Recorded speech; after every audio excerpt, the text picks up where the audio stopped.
If you're happy and you know it, can you put those beautiful hands together for Jesus? You know, y'all don't sound like you're happy to be alive this morning.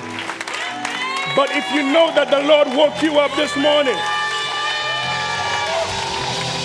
for me, when I think about the goodness of Jesus and all he has done for me,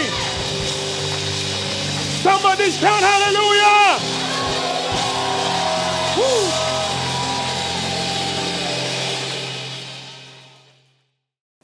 All right, so this morning we are going to be in Psalm 107. We will read verse 15 and 16, and we will follow up with Psalm 150, and we will read verse 6.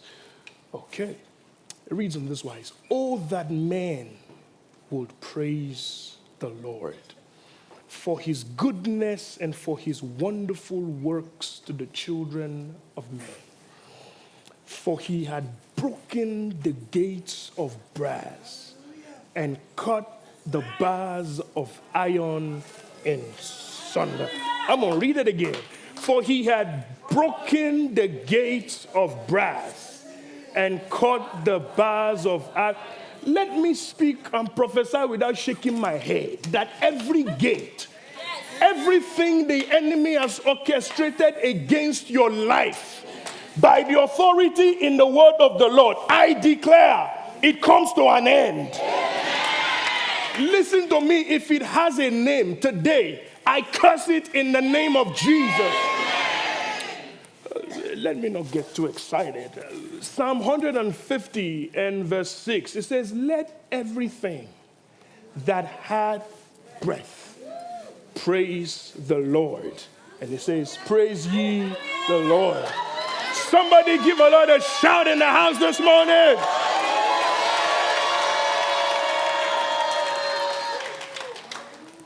Let's say a word of prayer real quick. Father, we come before you. Spirit of the living God, fall fresh upon us in this place this morning. I declare that your word will flow unhindered, unchecked by any outside force. To wit that at the end of this day, your name be glorified, your people will be edified. I'm asking to give me effectiveness in presentation.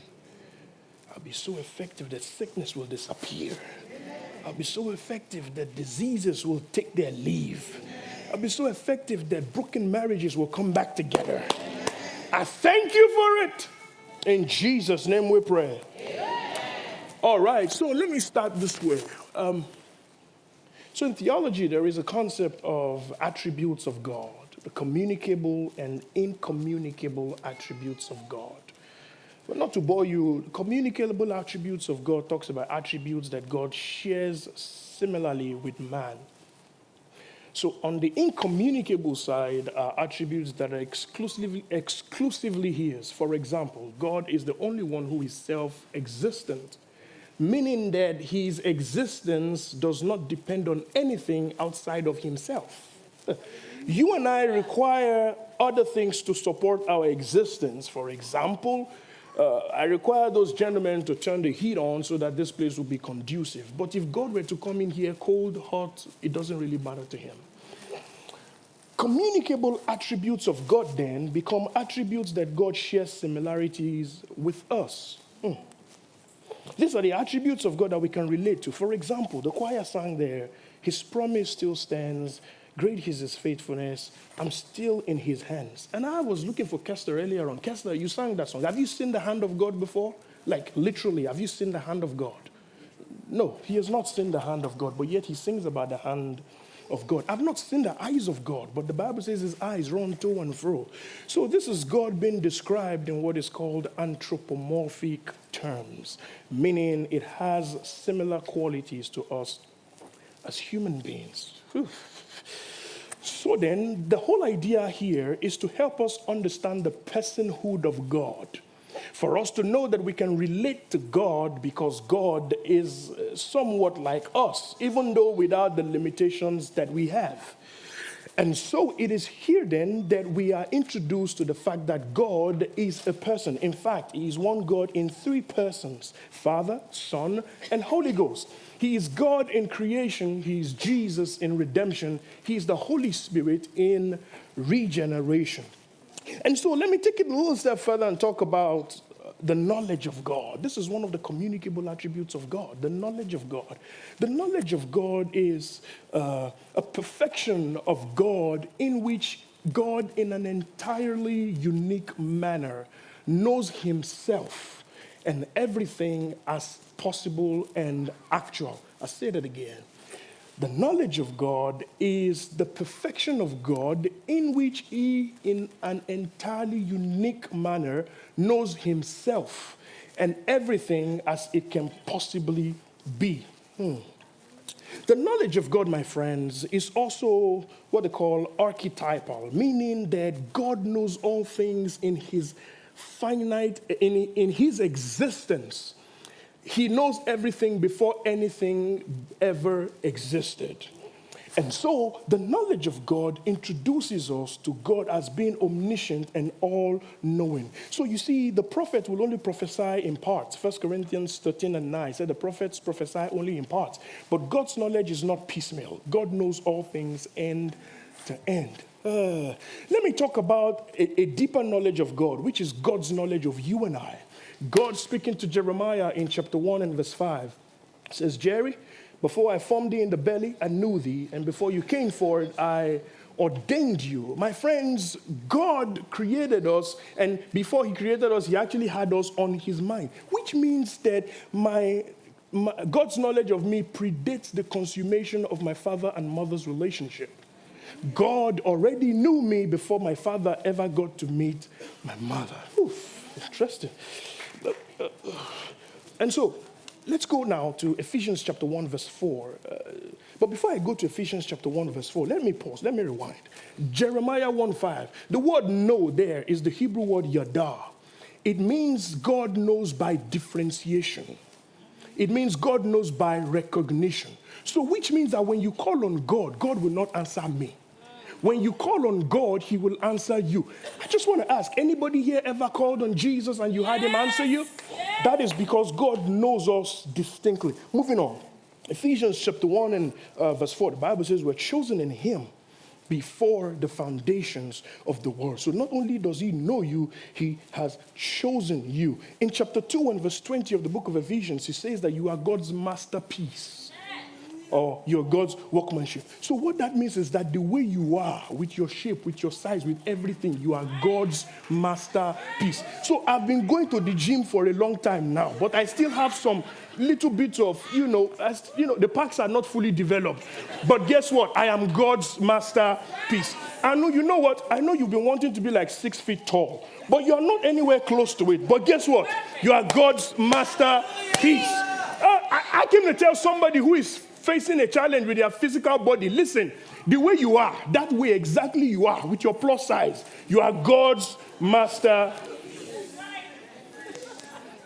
But it gets interesting here. Back in Jeremiah 29 verse 11, God goes back to Jerry and says to him, I know the thoughts that I think toward you, the thoughts of good and not of evil. And the Holy Spirit expanded that text to me. He says, you know what that means?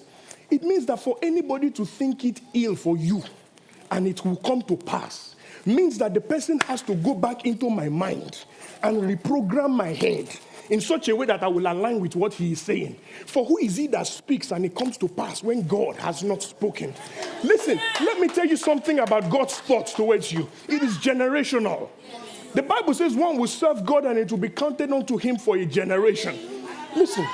The Bible puts it this way. He says in Isaiah chapter 54 from verse 13, it says, your children will be taught of the Lord. Anybody here has children or believe in God for children? Or you're pregnant. If you're pregnant, rub your belly. Just rub that holy thing that God has given to you. The Bible says your children will be taught of the Lord and great shall be their peace. It goes ahead to say, in righteousness you shall be established. You will be far from oppression, for you will not fear, and from terror, because it will not come nigh you. It says, surely they shall gather, but because their gathering is not of me. They will be scattered before you. Then in verse 17, it says, no weapon. No. In verse 16, I don't want to move too fast. In verse 16, it says, okay. Talk your own, I'll talk my own. In verse 16, it says, behold, I created the smith that bloweth the coals in the fire and bringeth forth the tool for his work. But in verse 17, it says, but no weapon formed against you shall prosper. Listen, if you read it in the Message translation, it reads differently. It says, the weapon that can destroy you has not yet been formed. That is God's knowledge of you. Let me take it a little step further. In Isaiah 49, I think about verse 15, it says, can a woman forget her sucking child, that she will not have compassion of the son of her womb? He said, yet they may forget, yet I will not forget you. That is how God thinks of you. Why will you think less of yourself than God thinks of you? See, God's thoughts, God's knowledge of you is that he expects to give you a desired end. See, I can prophesy now without any gymnastics that your end is glorious. See, I can even go ahead and prophesy that your children's children, their end will be glorious. Let's go, let's take it a little step further. So then, David in Psalm 116 and verse 12 begins to ask a question. What shall I render unto the Lord for all his benefits? So listen, see, benefits in corporate America is not compulsory. Jobs will offer you, you can decline. David is saying, the things that God has done for me that I did not ask for, what shall I render? You didn't ask God to wake you up this morning, but he did. You woke up this morning by yourself. You brushed your teeth by yourself. You showered by yourself. Put on your clothes by yourself. Entered into your car by yourself. Maybe you don't have a car. Uber brought you. You have a phone. And God brought you. And yet you are still asking, what has God done for you? I came to ask you, what has God done that you're ungrateful for? Let's move on. In Psalm 100 and verse 4. But before I even go to Psalm 100 verse 4, you see, one of the problems I realized with this generation, my generation that you and I belong to, with the exception of some of our mothers. You see, because we hear a lot of stuff about digital transformation, where companies are changing how they are organized. You hear a lot of reorg. Companies reorganize themselves. Companies change their business procedures because they are customer-centric.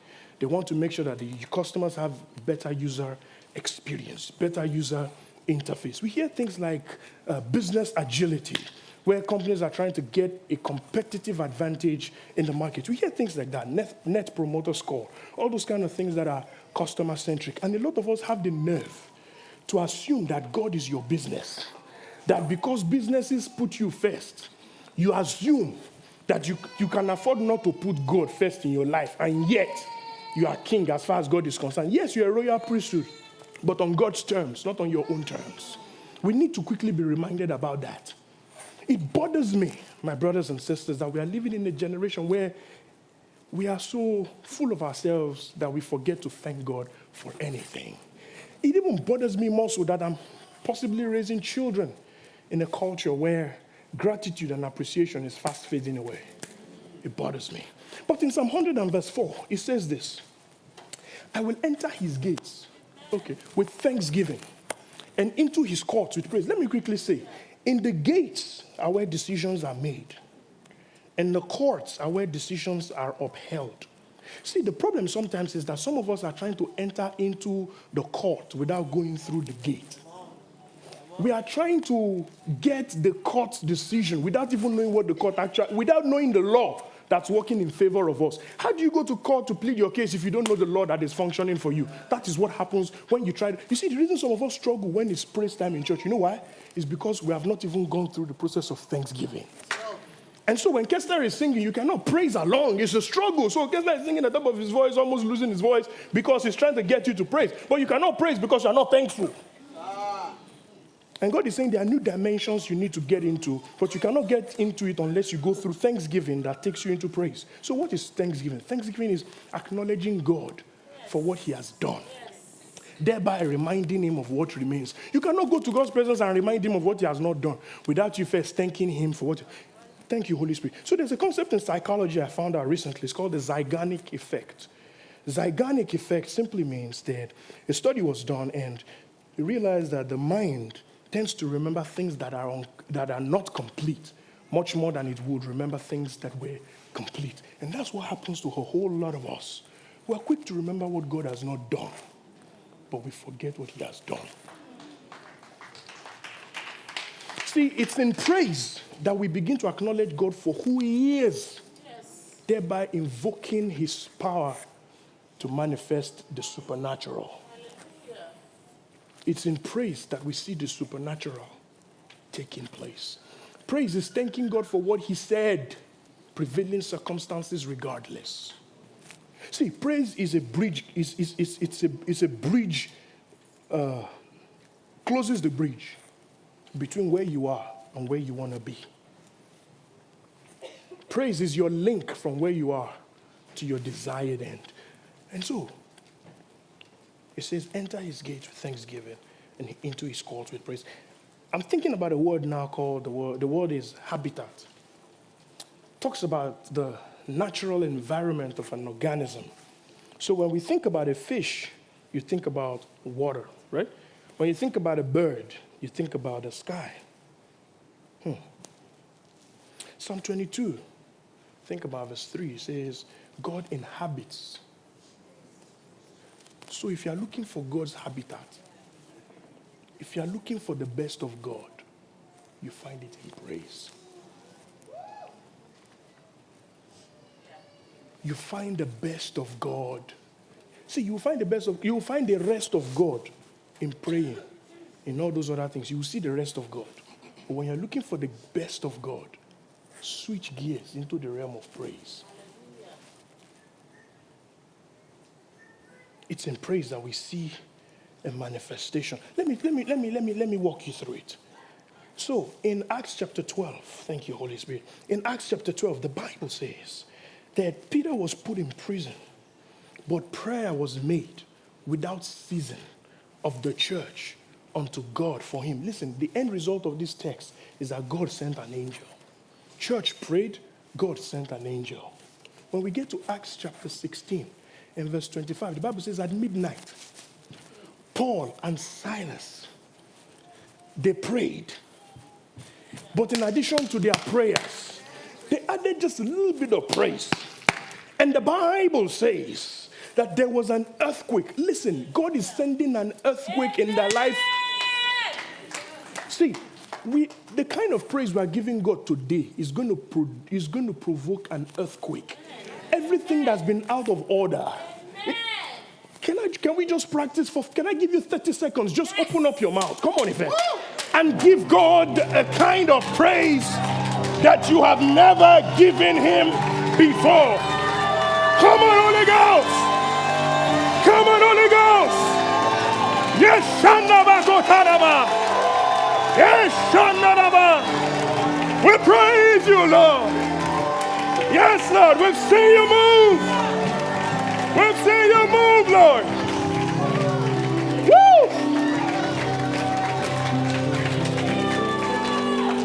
Be seated, be seated, be seated. I'm going to leave here very soon, but that's what we're going to be doing for the remaining few minutes. We're going to be changing the sound. We're going to be changing our atmosphere with our sound. So let me tell you something that happens about praise again. So when those people added a little bit of praise, something happened. See, another force that we have at our disposal is the force of prayer. You know prayer. 1 Thessalonians 5:17, pray without ceasing. You know it. But there is a similarity between prayer and praise. It is a sound. See, there is something about sound. Every powerful force in the universe is accompanied by a sound. I worked as an aviation engineer in my previous life, and one of the things that I cannot afford not to have is my earmuffs. Because when those huge cylindrical aluminum, whatever it is, when they are landing, the noise is heavy. When they are taking off, the noise is heavy. Have you seen when somebody is trying to fell a tree? Those machines produce huge noise. One of the things I like about London is whenever you get in the underground, sometimes it tells you the train is approaching in 2 minutes, but for some reason there's a delay. But when the train is coming, I don't need the sign to tell me that the train is coming because I can hear. And it reminds me in the book of Acts chapter 2, the Bible says, and now on the day of Pentecost, the disciples were gathered in the upper room, and there was a sound from heaven, and it filled the room where they were. And there appeared cloven tongues as of fire, and it sat down upon every one of them. My friends, it bothers me that our churches are getting more and more quiet. Our churches are no longer filled with a sound from heaven. What sound is filling your home? I perceive that some of us, our homes are filled with the sound of desperate housewives. Our homes are filled with the sound of soccer or football or NFL or NBA, but it's not filled with the sound from heaven. Somebody asked me the other day, how don't we see the kind of miracles that was experienced back in the days? I said, because we are no longer producing the sound of heaven. The sound of heaven is the sound of revival. The sound of heaven breaks every yoke. The sound of heaven commands the atmosphere to shift. The sound of heaven makes chains to be broken. The sound of heaven says, heaven, come now. The sound from heaven is the sound that needs to fill our homes. Every now and again, I have to stop the sound of Baby Shark and raise the sound of hallelujah in my house. Every once in a while, I have to stop everything going on and raise a hallelujah in my house. Because hallelujah is where the power is. Baby Shark got nothing to do for me. But when I raise a hallelujah, I see miracles in my life. What sound is filling your life? Let me quickly hurry to a close. I don't know what happens, but whenever I'm here, for some reason, the clock just goes extra fast. Why do I praise God? See, if you live in Texas, Dallas, Texas, and you go out in the morning, you are able to make it back home, my friends, you have to have enough sense to give God a praise. Let me equally tell you, if you get back home after church today, you ought to give God thanks. There were some people who went to church some months ago and they didn't make it back home. Don't you have enough understanding to know that the Lord is your keeper? He says, except the Lord builds a house, they labor in vain that builds it. Except the Lord keeps the city, the watchman waketh but in vain. Don't you know? It is when you read through the scriptures, you will see God's resume as a keeper. He kept Moses in Pharaoh's palace. He kept Moses at the Nile. He kept the children of Israel at the Red Sea. He kept Joseph. He kept him. He kept Joseph. He prevented Joseph from ending in the pit. He kept Isaac from being sacrificed. He preserved Daniel in the lion's den. The 3 Hebrew boys in the fire. David from Saul. Peter in prison. Paul and Silas in jail. John at 100 years old on the Isle of Patmos. If God kept them, he's not gone senile on you. It is God who keeps. Why do I thank God? Why do I praise him? I praise him for his mercy. The Bible says, Lamentations chapter 3, said, these I call to mind, therefore have I hope. It is of the Lord's mercies that I'm not consumed. Let me tell you something about being consumed. Being consumed means that you will have been finished, done, dusted with a lid on top of you.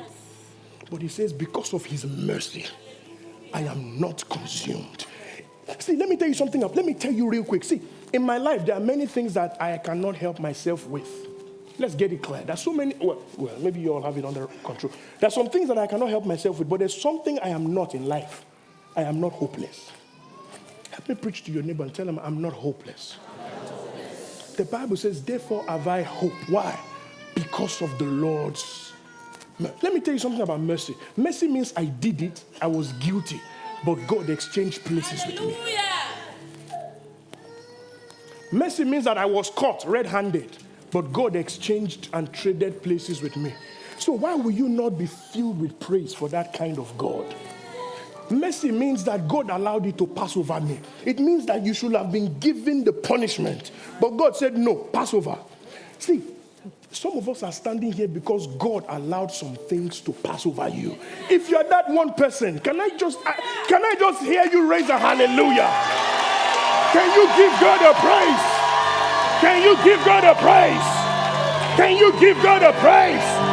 Can you praise God like somebody who's received mercy from God?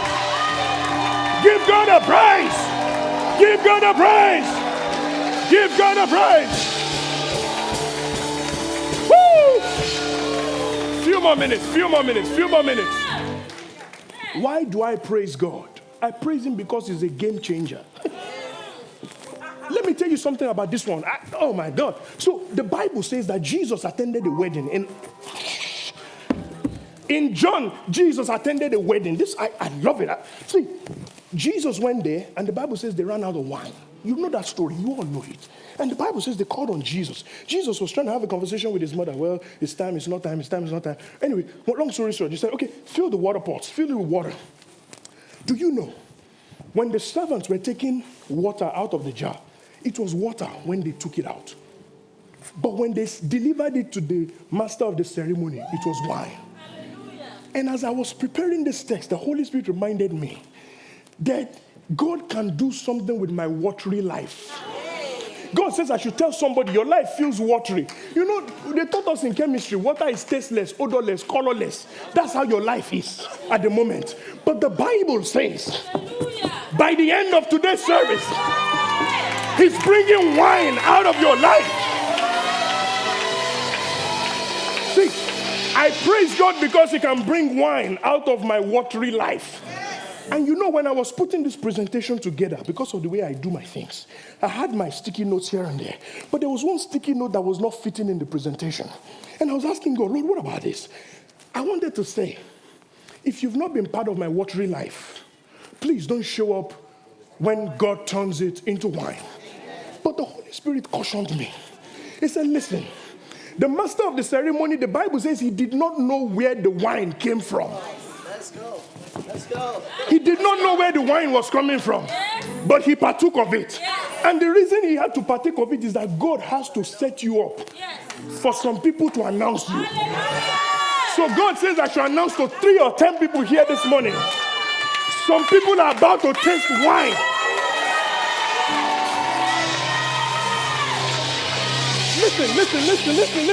Listen, they don't have to like you. They don't have to like you.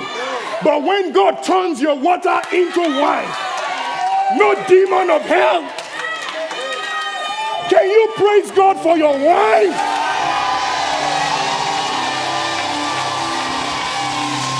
Yeah! Yeah! Yeah! Yeah!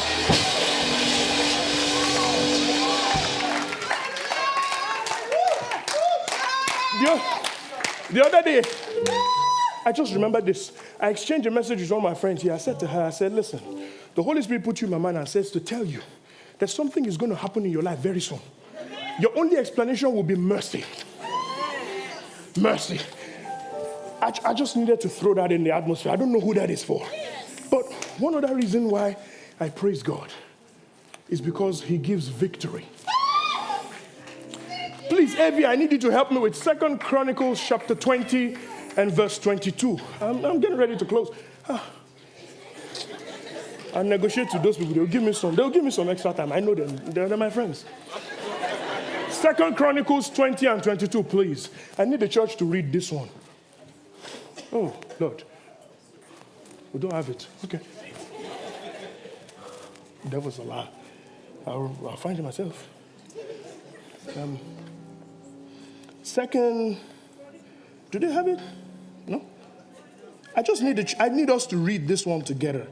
I can easily quote it, but the Bible says, okay. It says, and when they began to sing and to praise, the Lord set ambushment against the children of Ammon. Look at the text. When we read the Bible, read it with patience. Just take a cup of tea. Don't be in a hurry. You don't have to read the Bible in 1 year. Sometimes just read one chapter. Even if you read 3 verses in a day, it's okay. Just make sure that you get a revelation from it. It says, thank you, God bless you.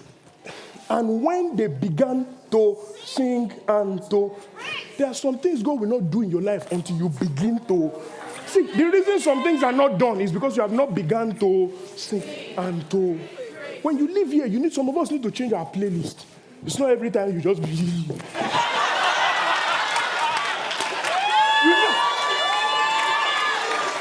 You need. Listen. You need to ask Ife, you need to speak to Kester. Let them give you a makeover in your playlist. Because when you begin to praise, my God, listen, something is about to fall on this church. When we begin to praise and to sing, the Lord will say, you will realize that it's sweatless victory. Let me finish. So I said God gives victory. Please, if you don't mind, please give me some, maybe 5 minutes, just. I want to talk about not just victory, but a vicarious victory. See, when David killed Goliath, he fought the battle of his fathers, and it was victory for his mothers. When Goliath's head went off, everybody in town jubilated as though they killed Goliath. Why? Because one person killed Goliath. There are some victories that God will give to you, that it will be for generations yet unborn. And as I thought about that, I thought about Jesus entered into Jerusalem in the midst of the shouts of Hosanna. Blessed is he who comes in the name of the Lord. But that celebration was cut short, and somewhere about 5 days later, the Bible says that the same ones who shouted Hosanna began to say, crucify him. And Pilate didn't know what to do with Jesus. He tried Jesus and he said, well, this is Jesus and I find no fault in him. But they kept saying, crucify him. And so when Pilate washed his hands off of Jesus, he said, I don't really know why, because I remember this man healing blind folks. I remember him raising dead folks. I remember him doing all kind of stuff in the city. But now somebody wants Jesus dead. Well, the story goes on that they killed him. They hung him high and they stretched him wide. And I asked Prophet Isaiah, what does this mean? And I found in Isaiah chapter 53, who shall believe our report? And to whom is the arm of the Lord revealed? He shall grow up before him as a tender plant and as a root out of the dry ground. He had no form nor comeliness, and when we see him, there is no beauty to be desired of him. Oh, he was wounded for my transgressions. He was bruised for my iniquities. And from Isaiah, I realized that when they placed the crown of thorns on his head, it was to take care of any migraines and any problems that could affect me in my head. When they pierced his side, it was to take care of anything in my appendix, anything in my chest and my torso area. When they nailed his feet, it was to take care of any form of arthritis or swollen feet or whatever it is the enemy could bring against me. And what I realized is that although I didn't fight against the devil, the Bible says, now thanks be to God who caused us to triumph in Christ always. My friends, Jesus paid the price, but we have the victory. I don't know if you know what I'm talking about in this place, but I want you to give God the praise like somebody who's got the victory.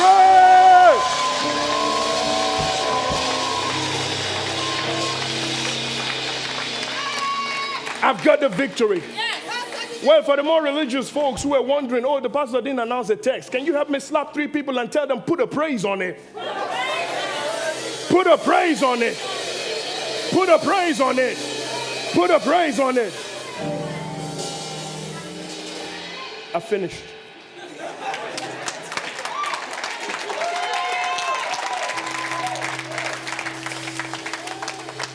But I praise him because he's coming back again. I praise him because one day I'll make it to heaven. I'll walk the streets of gold. See, I love a little bit of jewelry. Everyone, every once in a while I, invest in a little bit of those, but nothing compared to the gold in heaven. And I'm looking forward to that day when I walk the streets of glory. And so you are here, my friend. You've not made Jesus the Lord of your life. Every head bowed, every eye closed. You've not made Jesus the Lord of your life. I want to give you an opportunity to come face to face with your master and your creator. You don't need to think too much about it. If you've been ungrateful, you realize that I've not been grateful in my life. This is your time to just get it together with God. And if you want to make Jesus the Lord of your life, please say after me, Lord Jesus, with my heart I believe, with my mouth I confess that you are my Savior. Come into my heart. Be my Lord from this day forward. In Jesus' name. My friends, as you go through this week, put a praise on it. Well, this is Sheg's. Approve this message.